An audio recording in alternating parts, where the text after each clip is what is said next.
April 6th, 2021. Beautiful day to talk about anxiety, panic attacks, anything mental health, and really a beautiful, just a beautiful day here in wonderful Tennessee. This week, what has the theme been this week? April 6th, Let me think. There's been a lot going on with clients, a lot going on with our class members. And if I had to whittle it down, the big, there's been a couple kind of big realizations. Hold on, let me just put this title in. Anxiety and mental health Q&A. Today's 4/6/21. All right. Save that. We're live on YouTube. We're about to go live on Facebook. Let's hit it up. I don't see it. It's a bit of a problem. Let's make sure we got this thing working right here. Should be live on the Facebook. Don't see it. Not loving that. So while I fix this, let me share a little bit more of what's going on. Hold on, let's get this new stream key in here and then save. See if that helps. So part of the big realization is realizing that, oh, here we go. Okay, we're going live on Facebook. Perfect. And guys on YouTube, feel free to post those questions in the chat. We want to answer all the questions that you have. That's what's most important here, by far. We do this live stream to reach out to the community, to be able to help those of you who are struggling, and create a platform where you can share freely, and also that you can connect with other people who are struggling with the same thing that you're struggling with, which here is mostly panic attacks, anxiety, depression, anything mental health related. Let me copy this live video and get this posted. All right, there we go. We're good to go. Guys, welcome. Post your questions, comments, stories, thoughts, anything mental health related in the chat, please, so we can open up the discussion here. And welcome. Welcome if you're coming in from all the different Facebook groups that we post this in. Welcome if you're coming in, if you saw our ad and you talked to one of us on the phone. In the link, you can schedule a free coaching call with Ennis or myself to get you some insight and give you some practical next steps to take to start really, really feeling better. Like really feeling better sustainably. Once again, I'm Jim from Inner Solutions. I work as a mental health coach for the company and have been working with panic attacks and mental health for years now. And we are able to help those struggling because we went through it ourselves. So here in the comments is where you can post your questions here. You know, I was thinking about this, thinking about anxiety and thinking about what is like the debilitating piece of panic attacks and anxiety. And I had a bit of a realization this week. I think I was walking, or maybe it was when I was traveling a couple weeks ago. I don't remember.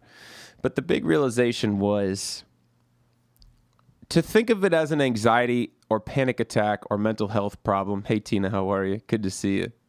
I like your profile picture. I can see there's a little emblem, but I can see the red of your lipstick is really, really bright, really cool.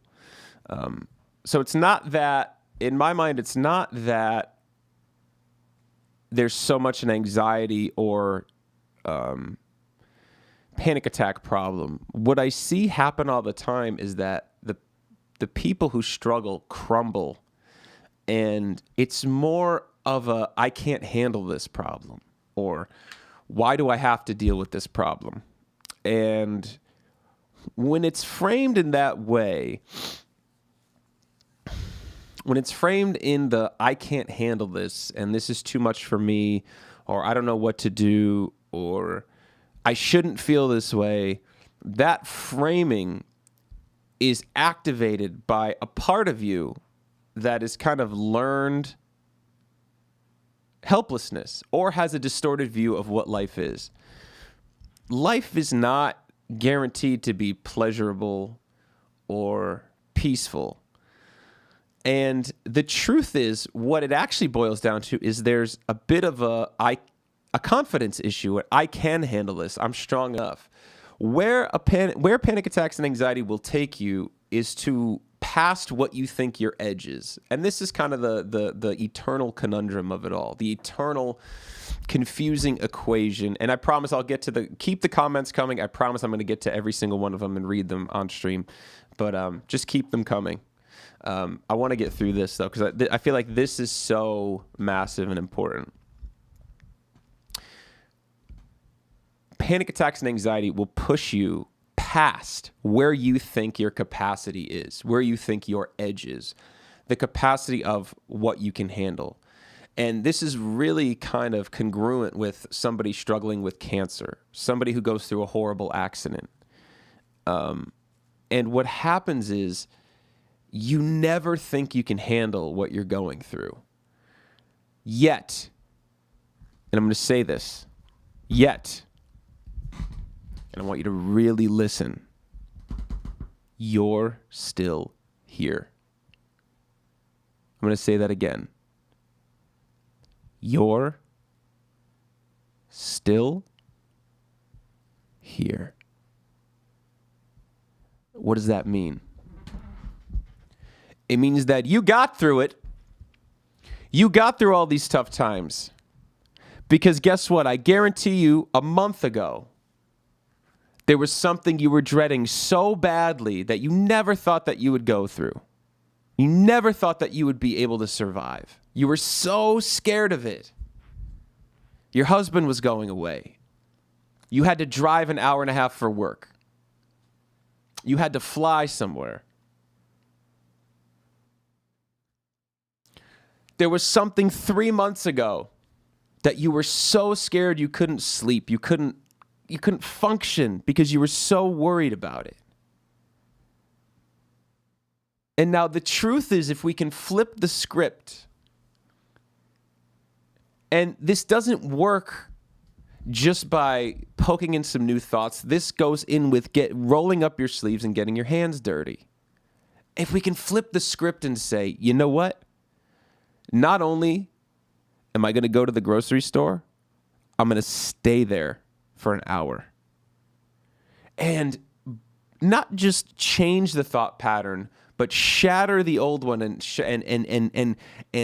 grab the biggest machete you have and carve out a new thought pattern, which is, you know what? Maybe it'll hurt, maybe it'll be uncomfortable, but I can handle it because I've handled everything so far. And life is not a guarantee of non-suffering. It's not a guarantee that I'll always feel comfortable. It's not a guarantee that I should feel a certain way. I'm not entitled to that. The truth is, you have to work. You have to sacrifice for all the good feelings you have. Now, people want to get, and myself included, it's our nature to want to get from point A to point B with the least amount of effort possible. And that's why we go to medication, because we feel like we can't handle it. But I'm here to tell you, yes, you can. And you have, and you will. And the fact is that this is going to keep happening, and you're going to keep surviving. So the sooner you flip the script and say, bring it on, the sooner you flip the script and say, treat yourself with compassion and patience, the sooner you let go of feeling like I have to feel this way and accept, okay, this is my next thing to focus on, the sooner you can evolve into the next step and the next step and the next step and the next step to not only are you feeling like yourself again, but you're feeling like a hell of a better version of yourself. A hell of a better version, because you learn to dive in and work out what got you to this place in the first place.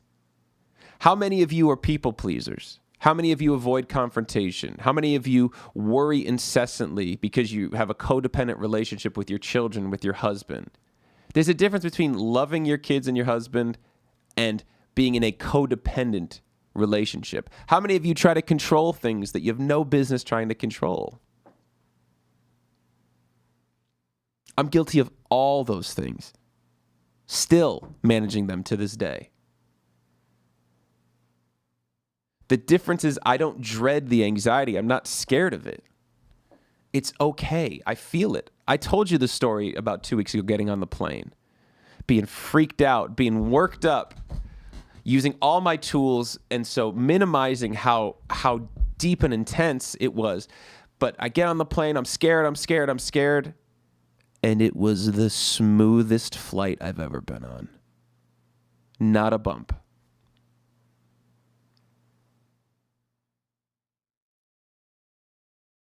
It was peaceful. It was beautiful. It was one of the best experiences I've had.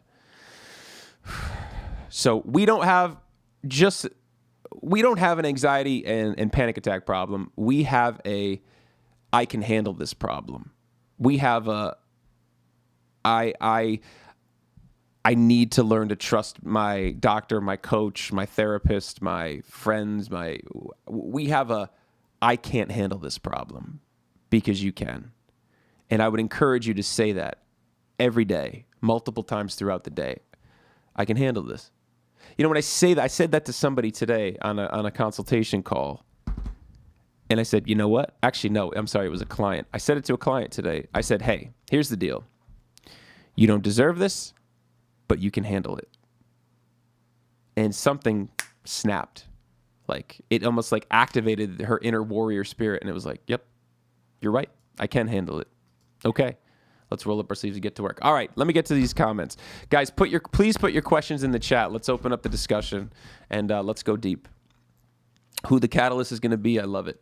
Put those questions in the chat, and I see a lot of comments. Tina Joe says, hi there. Hey, Tina, how are you? Travis says, good to see you again, bud. Travis, what's up, my brother?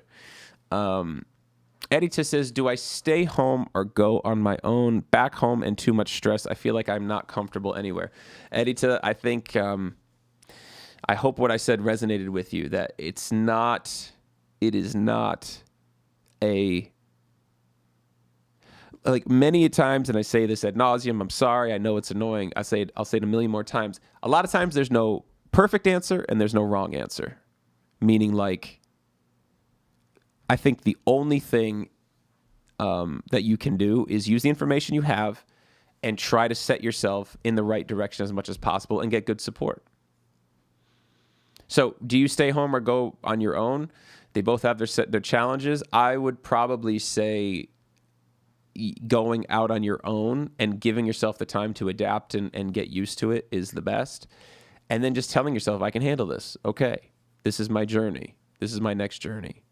But you know better than I do. There's a balance to it all. The caveat with exposure therapy, like going into and exposing yourself to the thing that you're afraid of, is that you may overwhelm your system.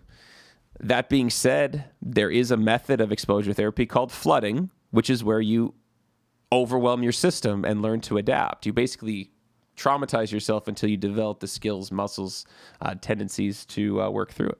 So there's no wrong answer, Edita, but I would say if you keep bopping back and forth, it is what it is. It's okay. You alleviate the pressure. That's the right answer, is alleviate the pressure of the decision. Chrissy Wolf Valvo. Chrissy Wolf Valvo says, thoughts on benzos.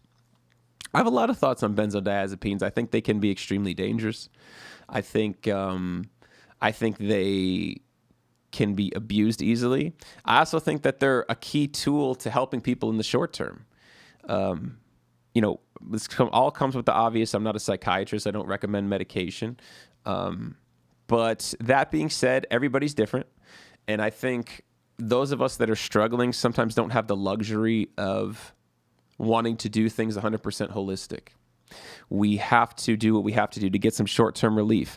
I think the most important thing, Chrissy, and this I can't possibly get through enough, is that benzos and medication are not an excuse to not do the deeper work. Okay, the sustainable solution is learning how to manage your system, processing old emotion, and learning how to stop storing emotion and stress and pressure in your body by things like people-pleasing, confrontation avoidance, learning these skills, active low self-worth, not asking for help, feeling pressure, like tying your worth to your money or something that's unsustainable or irrational. Working out those things holistically is really, really what, and then a healthy lifestyle, obviously exercise, diet, is really the foundation to feeling good and managing anxiety. 100%, 100%. No matter what your genetics are, no matter what your past is, there is no substitute for that.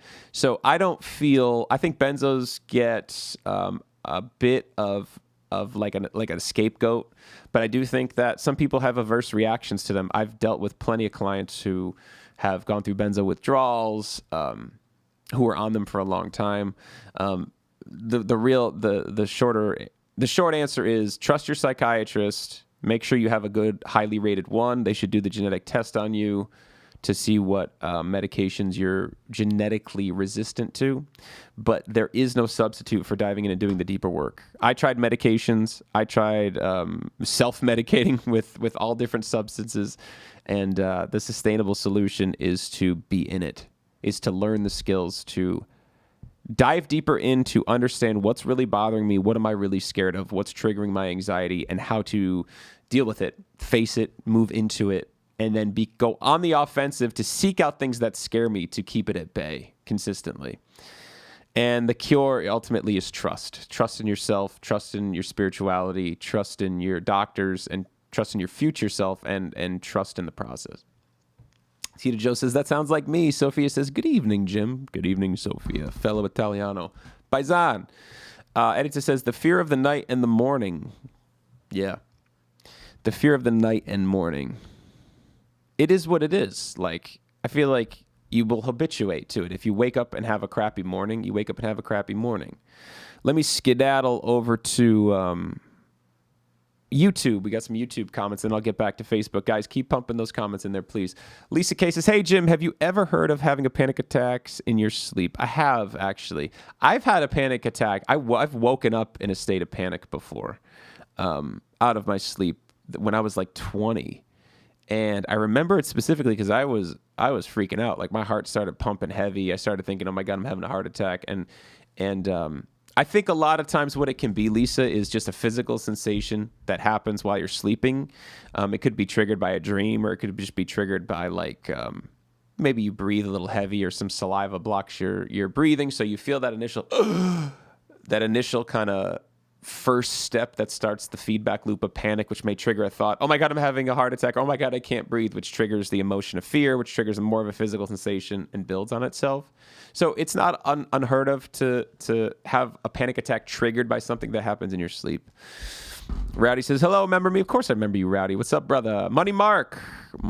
It's been more than 2 years that it's been more than 2 years that I never have anxiety for real. That's awesome, man. What worked for you, Money Mark? What did you do to get through it? Was it medication? Was it meditation? Was it something else that rhymes with edulation? I don't know. Don says, hey, Jim. What's up, Don? What's poppin'? Holly says, hello. What's up, Holly? Marie shows a picture of a cow. A couch. Christian, what's up, my brother? Christian, can you post the link to your podcast, or your live stream and your page in the chat. So this guy, Christian LCRT, Christian Lacourt, I guess. I don't even know how to say her name, dude. No offense. Christian and Travis had me on their podcast on Friday, in which I squawked for an hour about a lot of the same stuff I talk about here. But realistically, it was an awesome discussion just about like the foundations. And guys, I would love to do it anytime you want to have me back on. I would love to do it. It was so much fun. Oh, nice. Yeah. Okay. So he posted it a little below. I didn't see that yet. My bad. That's in there. Travis Holiday Clark posted it. You can click that link that says mental breakdown, which I love it. I love these guys, man. They're exploring just how to feel better and living a good life, and everything that is encompassed by that: mental health, physical health, everything. Dawn says, there's a quote in the beginning of the book Dare, and it says, a ship is safe in harbor, but that's not what ships are for. Just like people, it made me think. That quote to me means like you're right. So in Harbor, as people, we are safe in our safe environment, but that's not actually will cultivate and grow our anxiety. That's not what where we're meant to be. And I love that quote. It's true. It's like you can be safe living in your house, but actually you'll feel like crap. And the bigger solution, the sustainable solution, is you got to buck up. Like you build this new thought pattern, one that's much more empowered. And it's not buck up like, oh, I'm a tough guy, this, that. But it's like you got to get so sick and tired of being sick and tired that you say, screw it. I'm going to walk through the fire. I'm going to go slay the dragon. And then you go do it. And then you keep doing it and you keep doing it.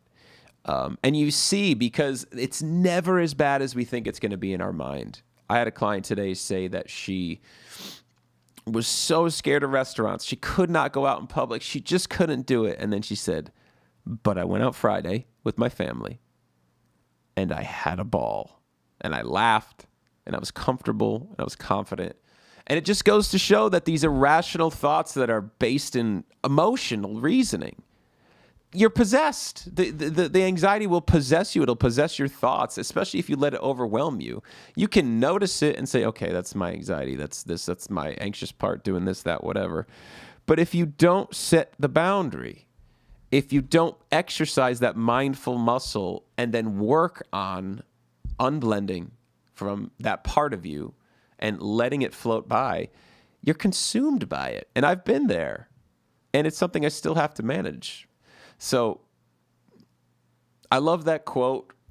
I love it because, again, it's like ships are meant to sail and so are you. And all the excitement you feel in your life is from stepping out of your comfort zone and working towards something. And that's tricky. It's tricky, but you can do it. Ronan says, I can handle it. Ronan Mallon. Cool name, man. Awesome first name. I can handle it, but sometimes panic just comes out of the blue very suddenly. Absolutely. It does feel like it comes out. And that's why I answered the question like, can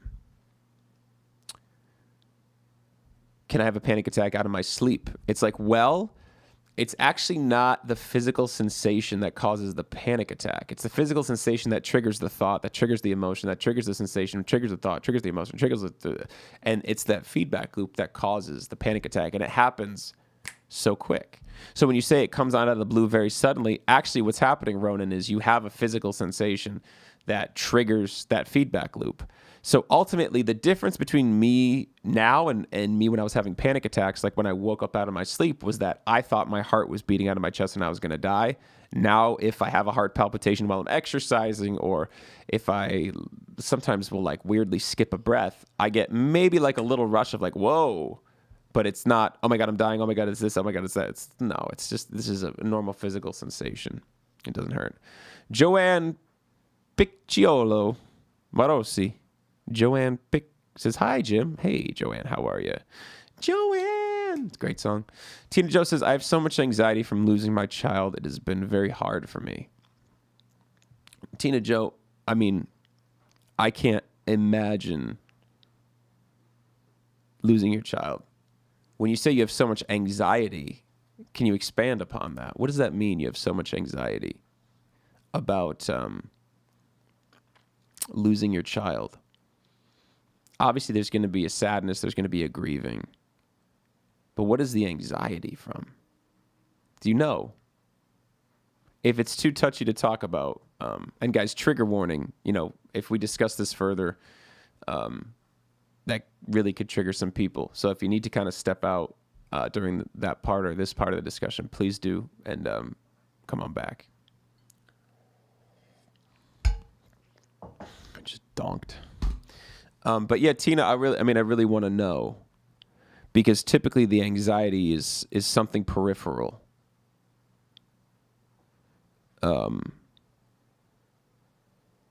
Yeah. When we talk about an overstimulated nervous system being the main cause of panic attacks and anxiety, that comes from kind of internal pressure, stimulation. marks on our nervous system that are physically caused by unprocessed emotion. And the thing about a traumatic event like that, Tina, is that it's not like one stage of grieving. There's several stages of grieving. And I'm not talking about sadness, anger, denial, those stages. I'm talking about longer term, the impact of it. Because there will be a stage of grieving right when it happens. Maybe there's a stage of grieving if you ever get married. There'll be a stage of grieving sometimes when you talk about it. There'll be a stage of grieving maybe when you have another child. And the goal is to allow whatever needs to flow through, whether it's sadness, anger, frustration, and process it in a healthy way. Meditation, journaling, talking, working with a coach or a therapist, punching a pillow, screaming at the sky, whatever it is for you. Everybody's a little bit different. But lots of love to you, Tina. So sorry that you're going through it, but would love to, if you'd be willing to share a little bit more about what the anxiety looks like. Let's pop over to YouTube. Money Mark says, it's been more than 2 years and I have never had anxiety. So he says, eat well-balanced meals, get enough sleep, take a deep breath, do my best, and exercise daily and maintain my health. Well, I'm glad you found your equation, Mark. That's fantastic. You know, for that works for you. A very similar thing worked for me as well, and consistently works for me. To those of us, or to those those of us and those who are really, really deep into it, it's hard. It's really hard. Eating well-balanced meals and getting enough sleep might just not be possible at this point with people who are struggling like with no appetite or who are unable to sleep through their anxiety. So they need a little deeper insight, and that's what I'm talking about. Travis Holiday Clark says, thanks again for talking in the mental break room. We loved having you, and we couldn't have asked for a better guest to talk about mental health. Thanks, man. Guys, go follow these guys at Mental Break Room, especially if you're a male, because they're really, really focused on not just men and mental health, I don't think, but destigmatizing what's going on with it. You guys are doing fantastic. I mean, it looks like you got a good-sized audience already, so good for you, man. Eddie says, just don't do long-term benzodiazepines. I did it, still withdrawing. Everybody's a little bit different when it comes to medication. What I would say is find a good psychiatrist that you trust, big time. Find a psychiatrist who is like highly rated, recommended by your doctor, and just, do a little bit of homework online about them and what they bring to the table and what their methods are and their history and all that.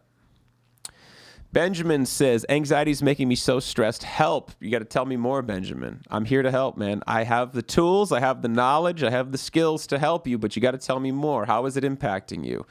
What type of anxiety? How's it working? What's going on with that? All that kind of good stuff. I'm here to help, Benjamin. I'm here to help. And Benjamin, if you want to, if you haven't yet, scroll to the description of this video. You can schedule a free coaching call with myself or Ennis, and we will listen to your story and help you more deeply. But for now, Benjamin, what's going on? Share a little bit more, brother. We need details. Joanne says, felt good yesterday and totally forgot about the class. Today, not so good. I'm having panic attacks, not anxiety. Wow. Number one, I'm not mad at you for missing the class. Detention? Just kidding. But maybe set a timer, because yesterday's class was really good and probably would have helped. Today, not so good, having panic attacks, not anxiety. Okay, Joanne, let's gear up. We know this. Not going to kill you, not going to make you go crazy. This is your opportunity to practice what you've learned in these panic attacks. Do what you need to do. If you need to take a knee, if you need to sit down, that's fine. Do your breathing. Notice how the panic attacks have a ceiling.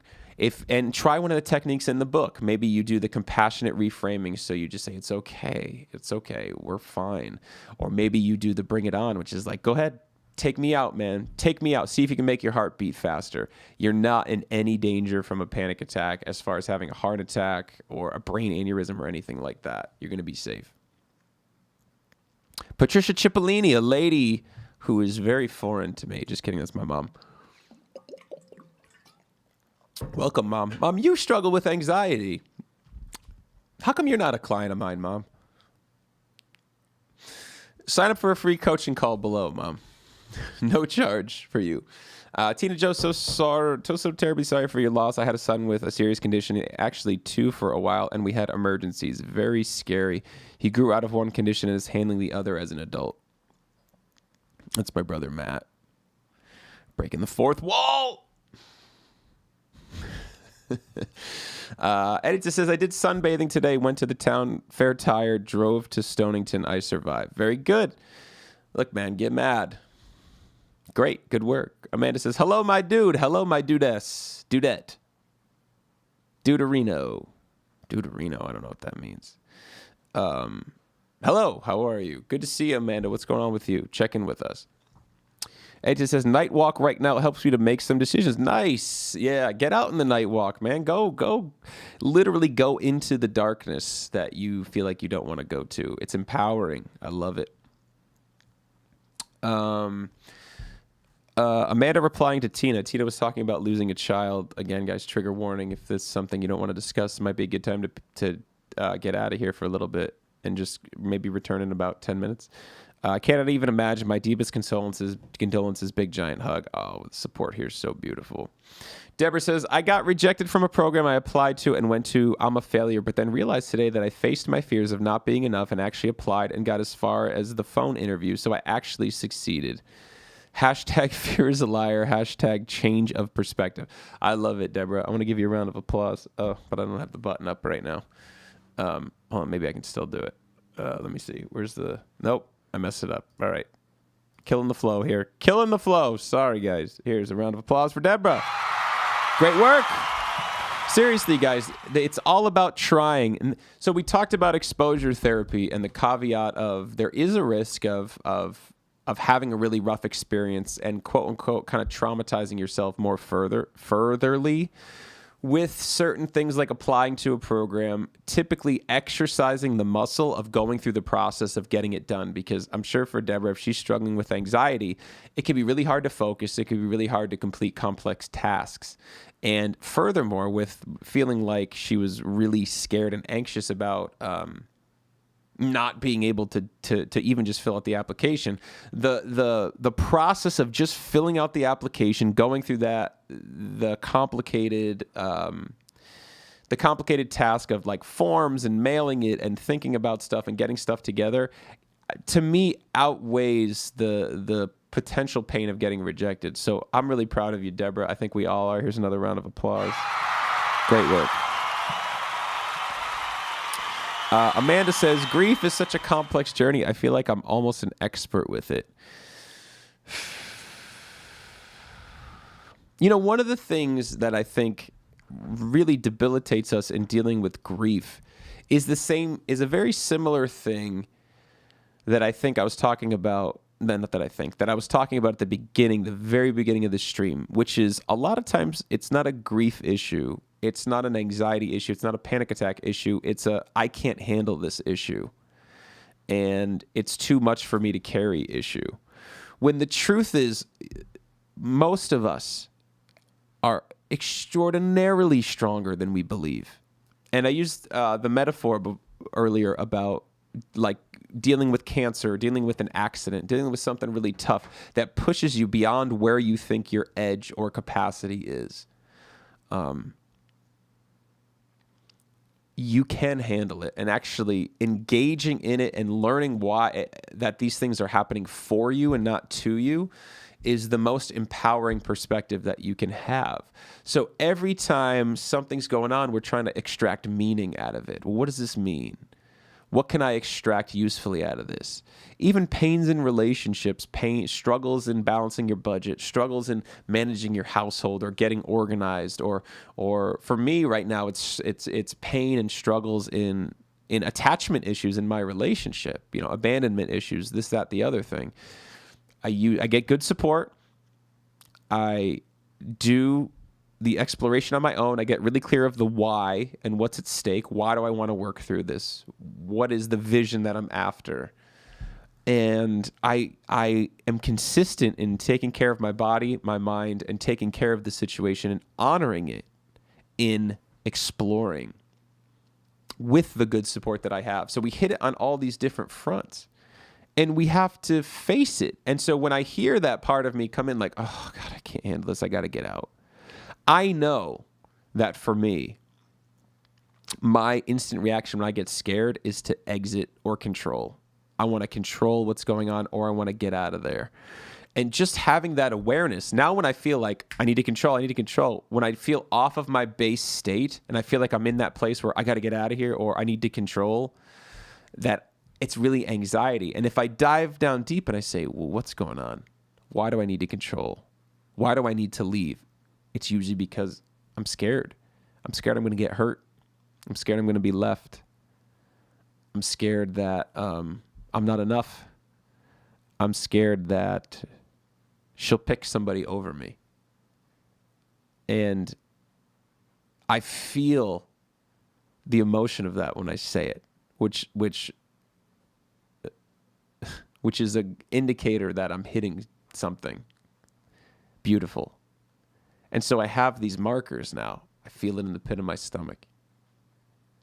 And it feels good to get to the deeper source, because then all that other stuff dissipates. I don't need to exit. I need to feel secure. I don't need to control. I need reassurance.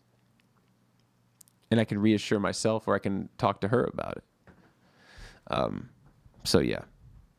So that was a bit of a tangent, but that's okay. Dawn gives Tina a hug. Thank you so much for the support for Tina. Karen says, so sorry, Tina. Hugs to you. Look at all this love. So sorry for your loss from Deborah. Guys, beautiful. Amanda Deborah says, hi, babe. Prayed for you today. Great clarity and perspective. I'll catch up on your Instagram post later. Deborah to Amanda, I feel like I'm just... Hey, girl. Deborah says to Amanda, hey, girl. Yeah, today was a better day and decided to finally change my perspective. Love you, girl. Gotcha.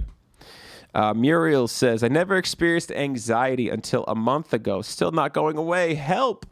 Muriel, what is going on? I need more information. So just know, Muriel, you're not stuck in anxiety. It's happening for a reason. If you need short-term solutions, practice your deep breathing, use your sensory soothing techniques. But ultimately, the more you try to suppress or shut down the thoughts that you're having, because a lot of times there'll be intrusive or obsessive thoughts, or intrusive obsessive thoughts, the more you try to shut them down, the louder they'll get. So don't try to shut them down. Let them flow through, invite them in, and accept that this is something you have to deal with, because that will actually help to quiet them more than trying to just shut it off. That doesn't work. Amanda Deborah says, you didn't get rejected. Your path is just postponed. I wouldn't even say your path is postponed. I would say you're on it. You're on it right now. There's no postponement. There is no halting of the path. You're on the path. Benjamin Murillo. Negative thoughts all times of the day. Panic attacks, thinking something bad is going to happen all the time. I will call for evaluation. Negative thoughts all the time, all times of the day. What kind of negative thoughts are you having, Ben? Share a little bit more. Is it about something specific, or is it about everything? Are you catastrophizing everything?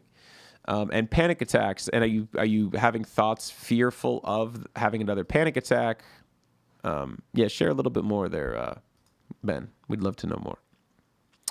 Amanda says, I need to talk to your mama. Maybe she can assure me that Grant will grow up to be a great dude. I'm sure he will. I'm sure he will.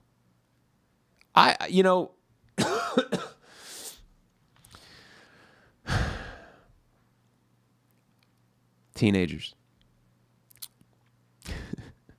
Teenagers are tough. Teenagers can be really tough. Yeah, absolutely. And that's okay. Back to YouTube. Lisa K says, I'm assuming there's more to that, Lisa, so I'll go back to Facebook and then we'll get to your comments. Guys, don't be shy about, popping in, letting us know what's up. And tell us, if you're somebody who's been struggling but getting better, we'd love to hear more about what's working for you. They'll get those resource recommendations. I just started reading. Ennis is a big proponent of DARE. I never read it, so I'm reading it right now. I think it's great. It's a great book. It's very congruent with the messages that we put across. And so what's worked for you guys? Maybe we could share some resources. I'm with Ben. Lots of negative self-doubt in every way. I think Tina must have left. Sorry if we triggered you, Tina. So Lisa, negative self-doubt is that's okay. It's actually a really normal piece. People, trigger warning talking about suicide now. So if you need to step out for about 5 minutes, we'll be talking just about suicidal thoughts, not about actual suicide.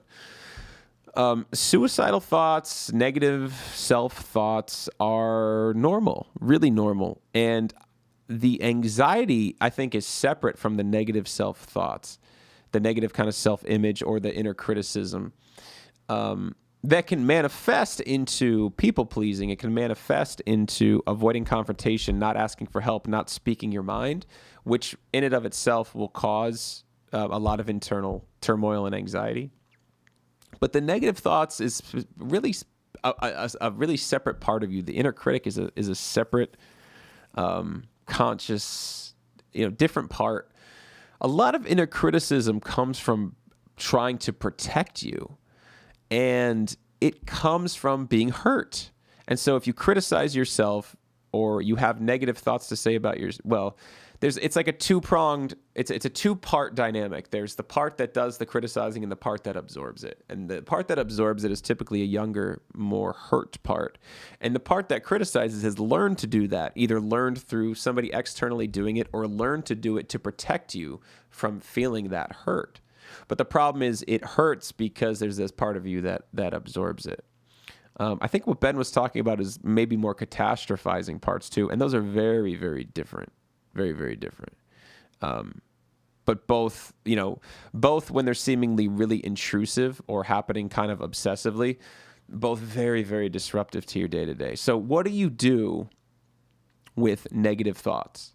Like, what do you do with them? Your negative thoughts are trying to tell you something. So you either can listen to them and see if they're valid or not from a deeper, more grounded place. And what I would say is you write them down. In my opinion, that's the best first thing you do is write down your negative thoughts. I feel like a piece of garbage because I didn't get dinner on the table. I feel worthless because I didn't get the laundry done. Is it those kind of negative thoughts? And if you can't be in a grounded place, then it's time to talk to somebody who you truly trust and bounce the idea off of them. Hey, I was having these thoughts. I wanted to bounce them off of you. Do you think it's true that I'm worthless because I didn't get dinner on the table? Do you think there's something wrong with me because I can't manage I can't get the laundry done on a regular basis? And if it's somebody who you trust, they'll probably tell you no, right? They'll probably tell you nah, right? Here's the other way to do it. Pretend like you can take this inner critic out and sit it next to you and just listen to it. If that were a person or a friend and they were talking to you like that, what would you do? How would you feel? Would you want to hang out with them? Would you give merit to what they say? Now, if it was a family member that you were stuck with, somebody, let's say you got locked in a room with them and you were guaranteed to be there for 40 years, how would you help it? How would you solve the problem? The first step is you try to talk to it with compassion and curiosity. You try to understand, why are you saying these things? Like, what are you scared would happen if you didn't say this stuff? Because it's not just some irrational, compulsive thing. It may feel like that because it feels out of control. But like, the truth is, Lisa, you're not a freaking messed up person. You haven't exercised this other part of you, this other muscle, this observational self, this unblending, and you haven't connected with this critic. Now, sometimes our inner critics don't want to be seen. They don't want to be called out. Just like kind of a bully. A bully doesn't want to be called out, but a bully isn't a bad person. A bully is somebody who's been hurt and learned to deal with their insecurities or channel, displace their anger towards somebody else to release it. And the truth is, your critic is probably trying to protect you. Its intention's really good. Its method is painful and sucks. So protect that deeper part of you that hurts, right? Protect it. Let it know, hey, You don't have to absorb that. Like, it's okay. That this has nothing to do with you. We're okay. Help it, nurture it, love it, soothe it. And then get to know your inner critic. Move into what you're scared of. If you're scared of flying, go fly. If you're scared of this inner criticism, move into it. Ask it questions. Why? And maybe you need to do that 15 times. Maybe you need to do it with me or Ennis. Maybe you need some one-on-one sessions for somebody to guide you through that. I did. But the more you go into it, the more you connect with it, the easier it is to calm it, soothe it. And I promise you, these parts of you who feel like they're self-destructive or feel like they're doing something compulsively, that is a burden that part of you is carrying, and it does not want to carry that burden. So free it. Free yourself. Deborah says, in God's time, not mine. I'm actually thinking now of taking a few college courses and downloaded an app and actually started writing my books, 2 of them today too. Beautiful. Amanda says, I'm okay. Work has been pretty smooth. Work and my kid are usually my stressors. Kind of moody lately, but that's because of monthly problem. Gotcha. Joanne says, I figured out my panic is due to the fear of physical sickness, but I'm healthy, just afraid of becoming ill. Yeah, so health anxiety is tricky. We actually just posted another video about health anxiety on our YouTube. Guys, make sure you go subscribe to the YouTube. We just reached triple digits. Hey, organically. We didn't buff that up at all. But so in a basis, health anxiety typically comes from some kind of health trauma that's either happened to you or that you observed or that was kind of instilled in you in your youth. And so the general anxiety can manifest that way, or just your anxiety can manifest that way through the health anxiety. So that typically looks like a monitoring system, like a part of you that's monitoring your body, like wild. What is that sensation? What's happening in my heart? What was that beat, right? Then it can turn into gradually more and more compulsive researching and looking, what was that? Am I going to be okay? Let me check this out, Googling. To start breaking the habit of Googling, because the Googling will exacerbate and intensify the problem. Go to the health anxiety place, sit in front of your computer, and do not Google. Put your hands flat on the table and just don't do it for as long as you can. And wait until the wave passes. And that is like 1 repetition to exercise your muscle of breaking the compulsion, Joanne, if you are doing a lot of Googling. And then the other side is working with some CBT, some thought replacement. I'm just afraid of becoming ill. That's such a grandiose generalization of a statement. I'm afraid of becoming ill. So looking at like, how do you write a replacement thought? It would be, I'm afraid of becoming ill. Okay. And we would look at that and say, that's very general. That's nothing. And we would transfer that into, I've been checked out and I'm healthy. And the truth is I have no signs of illness. And if an illness were to come up, I would be able to deal with it. I'd be able to deal with it. I would go to the doctor. I would get the help that I need, and we would deal with it. Yeah. And there's no reason to catastrophize or anything like that. So you would have to morph that into something that really fits for you. But instilling a more accurate thought. And then furthermore, Joanne, is flipping the script on that part of you that's worried about the illness, anxiety, and really the monitoring part of you. It's what was that? And maybe doing some things like exercising to make your heart race a little harder, and breaking that thought pattern of fear, that habit of fear. When we're monitoring. Here's a sensation. Oh my God. And just breaking that thought pattern. Yeah. Deborah says, a few books which have helped me are Whole Again by Jackson Mackenzie, Healing Your Aloneness by Margaret Paul, and Unshamed by Carolyn Spring. Nice. I don't think I've heard of Whole Again. Haven't heard of the other ones though. Amanda talking to Benjamin saying, something I've learned is that I can't control my thoughts, but I can control my thinking. But yeah, that's really interesting. We don't know the mechanism of thought, honestly. Not even just the mechanism, but we know that most thoughts come from a place of emotional reasoning, different parts of you. And so you kind of you can pick and choose what to absorb and believe and validate. And you can prime your mind to have different thoughts, and you can prime your mind to control your thinking, basically what you absorb and your emotions. But yeah, the thoughts happen. Thoughts just appear. Thoughts are like clouds. They just come up and they'll float by and they'll go away, or they'll just keep ruminating. But yes, journaling is a great way to release things you feel and think, especially if you don't have someone you can fully trust to share with. Yeah, so there's a lot of different ways to journal. I kind of journal through just speaking. I do a separate live stream on a different platform, which I use as just a way to discuss what's on my mind and do something similar to this. But for me, the first half hour is really me checking in, maybe doing a meditation, and then talking through what's on my mind. And I do it here too. Like when I talk about what's going on with my girlfriend, I also have a therapist. So I'll talk to my therapist today, and that's a form of externalizing. But yeah, externalizing can really help with certain thoughts and rumination. Look, some of the negative thoughts you have or the unpleasant thoughts you have are trying to tell you something. So if you just try to shove them down, thought suppression does not work.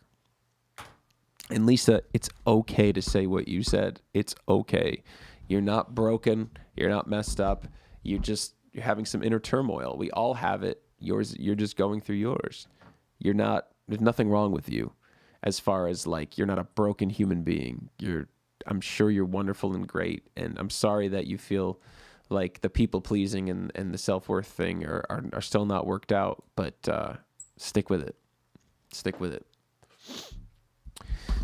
Benjamin says, fearful thoughts, thinking I'm about to die, pandemic not helping, always thinking something bad is about to happen, taking medication, but makes me feel worse. Lots to unpack there, Benjamin. Number one is fearful thoughts, thinking I'm about to die. And yeah, the pandemic is not helping whatsoever, totally. But the truth is you're not about to die, Benjamin, and I assume you've been checked out. If you think there's a real medical issue, please go get checked out.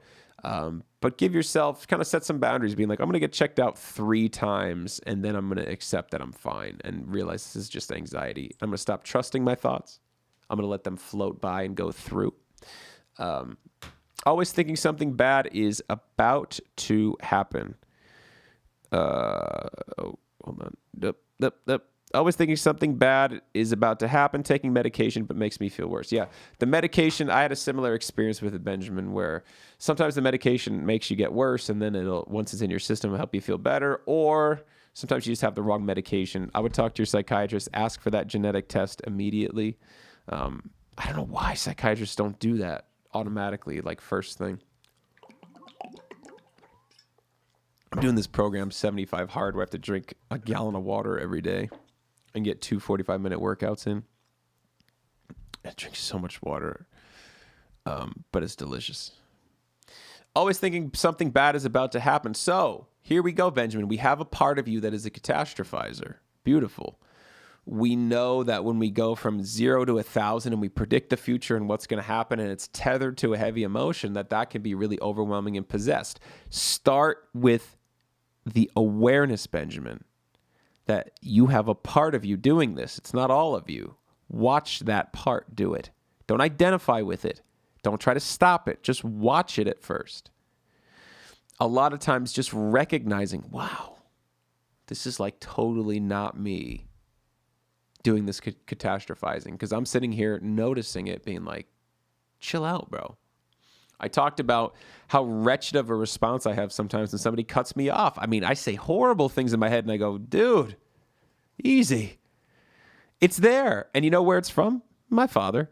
You know why? Because he said horrible things when people would cut him off. And so I hear him manifested through my voice.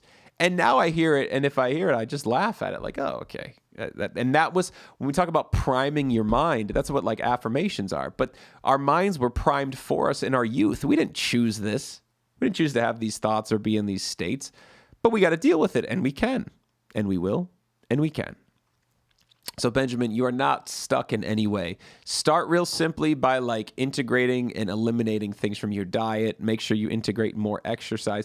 Start with that. That's not the solution, but start with it. It's going to help. Go run. Go run as long and as far as you can. Runner's high is a real thing. If you want to feel better, go run 11 miles. And I don't care if you're going at a 12-minute mile pace. Just keep going. Exhaust your system. Get your zoomies out. We are animals at our foundation. And so we need that physical activity. Other than that, Benjamin, to get the cognitive side straight, CBT, to get the emotional side straight, internal family systems, get with a good coach or counselor to assist you. You got this, brother. Come on, don't give up. Cindy says, hi, Jim. Nice to see you. Nice to see you too, Miss Howard. How are you? Joanne, how do you spell your last name out phonetically? Picciolo. Picciolo? Picciolo? Ooh, that sounds real good. Picciolo. All right. I feel like you guys are going to want to punch me in the face in about 2 seconds. Deborah says, we are all just wounded and wounds can heal. Dude, I mean, I guess. Is it, are we wounded or are we just things happen and we judge it as wounds? Picciolo. Yeah, I mean, you could look at it as wounds. I guess the pain. Okay, it's a wound. Fair enough. I think I worry about that framing of it because, like, it's too easy to just succumb and identify as somebody who's wounded. But if you say that in an empowering way, I'm down with it. Like, hey, we're just wounded. Like, we lick our wounds. We go into them consciously to heal them, and we feel better. Amanda says, I had some fear of getting COVID-19 because I was impacted my family and the family I work for. I'm so grateful that I've not gotten corona over a year later. I'll pray for you. I don't think Benjamin had it. Joanne says, is the test reliable? I firsthand, I don't know. Secondhand with clients, yes. I've seen clients that tried medications, then had the test, realized they were genetically predisposed for them not to be effective for them, switch medications, and it feel better. But it still is not an exact science, the medication. So you're still a little bit of the roll of the dice of, is this going to be effective for me? How's it going to impact me? What are my side effects going to be? That kind of stuff. Amanda says, not sure what part of me it is. I used to catastrophize a lot, but maybe experience in practicing the pause has changed it some. Yeah, Amanda coined this phrase, which I stole. It's beautiful. It's just practice the pause, meaning when you feel triggered, stop. Stop. Don't do anything. When you feel emotionally triggered and that the outcome is going to be negative, stop. And that takes a hell of a lot of wherewithal. It takes a hell of a lot of focus and mindfulness. But the more you practice pausing, slowing down, or stopping, I just stopped, and it felt really good.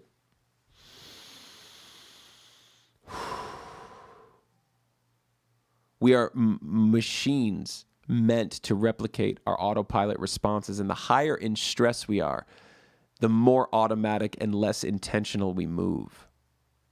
That's why, like, athletes practice. They're trying to get it in their muscle memory because when they're in the game, they don't have all the time to think intentionally. The more you practice being in anxiety and practicing new techniques to deal with it, the more you'll be prepared and the more confident you'll be. And then, ironically, the less anxious you'll feel. Joanne says, yeah, so it is Picciolo. I love that.